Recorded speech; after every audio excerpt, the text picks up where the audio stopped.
दोस्तों, ट्रम्प का जो प्रेशर है वो सीधा इंपैक्ट करेगा ईरान वॉर को। देखिए, आपको पता है कि ईरान अब जो न्यूट्रलाइज्ड हो गया है, ईरान ने देखिएगा जो सॉरी सरेंडर के लिए मांगा था कि मैंने देखिएगा गलत किया, मैंने जो मिडिल ईस्ट पे हमले किए, जो मैंने नेबर कंट्री पे हमले किए लाइक यूएई, कुवैत, सऊदी अरब, आपको पता है सब मल्टीपल देखिएगा हमले करने के बाद ईरान के प्रेसिडेंट ने कल रात को क्या करी, माफी मांगी।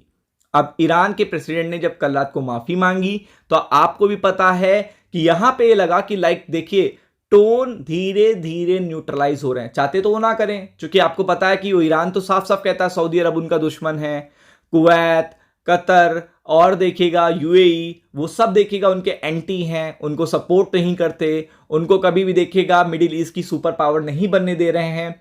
तो ऐसे में क्या हुआ कि ईरान ने अपने दुश्मनों की तारीफ करी, हमसे गलती हो गई, हम आप पे अटैक नहीं करेंगे, मल्टीपल चीजें आपको देखने को मिली।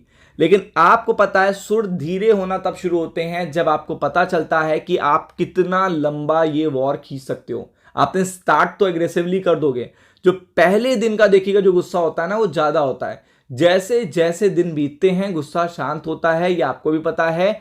तो ऐसे में सबसे बड़ी बात क्या आती है कि ईरान देखिएगा, पहले तो ईरान ने कल टोन चेंज करी थी, अब ट्रंप उन पे और एग्रेसिवली, क्योंकि ट्रंप के पास तो हथियारों की कमी नहीं है, ना फंडिंग की कमी है, ना हथियारों की कमी है, ना कंट्रीज की कमी है।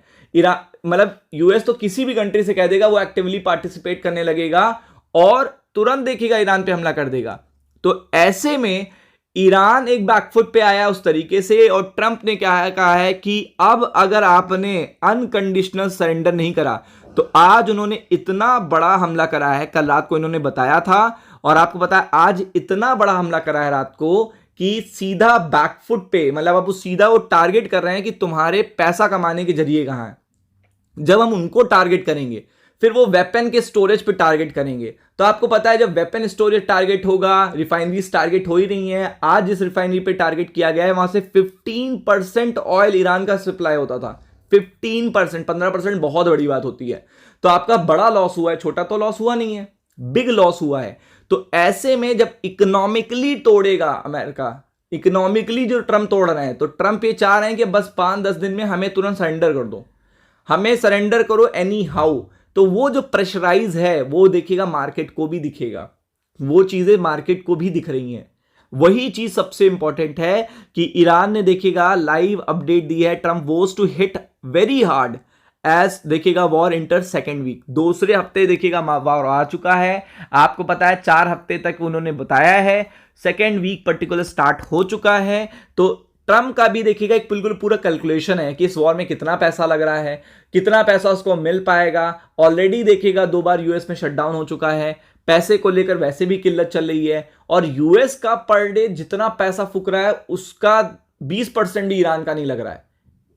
ईरान को क्या है, ईरान ने पहले से तैयारी करके रखी है, और ईरान ने ऐसी तैयारी करके रखी है जिसको रोकने के लिए, भाई इजराइल को बचाना है तो इजराइल को इंटरसेप्ट करना पड़ेगा, दुबई को बचाना है तो दुबई को इंटरसेप्ट करना पड़ेगा। तो protection is most costlier then the देखिएगा अटैक।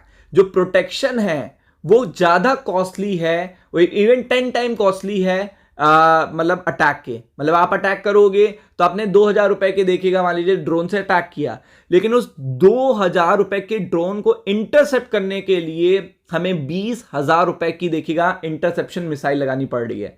तो वो चीज ना तो दुबई के लॉस हो रहे हैं, सबसे बिजिएस्ट एयरपोर्ट बंद है, यूएई के लिए लॉस है, सऊदी के लिए लॉस है, और फिर आपको पता है मिडिल ईस्ट में जो प्राइसेस बढ़ रहे हैं यूरोप के लिए लॉस है, क्रूड ऑयल के जो प्राइसेस बढ़ रहे हैं वो उसके लॉस है।